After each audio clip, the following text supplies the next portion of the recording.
Where we begin though is with the Teletubbies, with this obviously being a symbol of innocence. It perfectly juxtaposes the violence that will follow, and little Jimmy has to grow up quick. The opening of Teletubbies also begins with "Over the hills and far away," and we often see the infected coming from over a hill. We also have a focus on the sun, which is what Spike sees when he puts his mother to rest.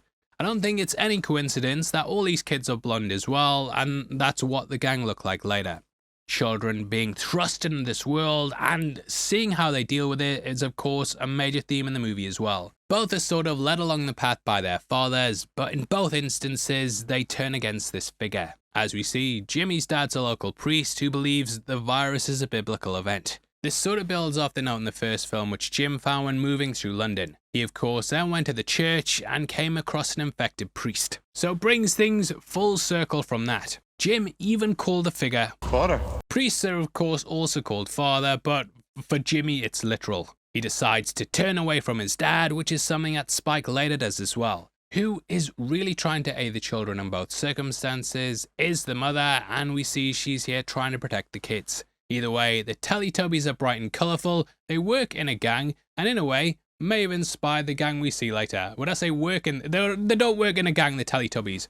Oh shit, they're here! His get-ups, of course, also heavily inspired by Jimmy Savile, who's notorious in the UK. He committed several heinous crimes, was covered up by a lot of people in power, but before this was discovered, he was a beloved children's figure, at one point at least. Several TV shows, documentaries and radio stations, they gave him a platform and covered for his abuse. Though he was once a figure who represented childhood, he now also represents innocence lost. The horrors he committed vastly changed our perception, and now you look back on his work with a completely different view. However, in this world at least, Savile was never exposed. So you can see how kids would continue to look up to him and how someone like Jimmy would take on his look. However, there's also the possibility that with this gang taking him under their wing, it's further representing innocence lost. Like the last thing you want to see as a parent is your kid go off with Jimmy Savile.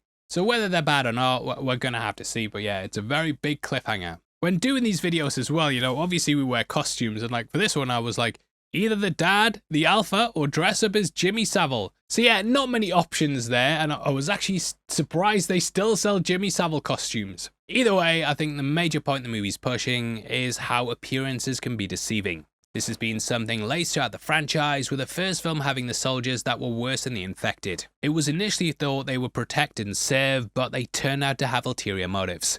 Don also seemed like a great husband and father, but he abandoned his wife and then went after his kids. He was also the person though who showed the infected might possess some intelligence, which kind of showed that appearances could be deceiving. This idea is also mirrored in Ray Fiennes' character Dr. Kelson. Kelson seems insane and we're told he's a dangerous guy. However, he seems like a nice dude that always hits the thumbs up and always subscribes.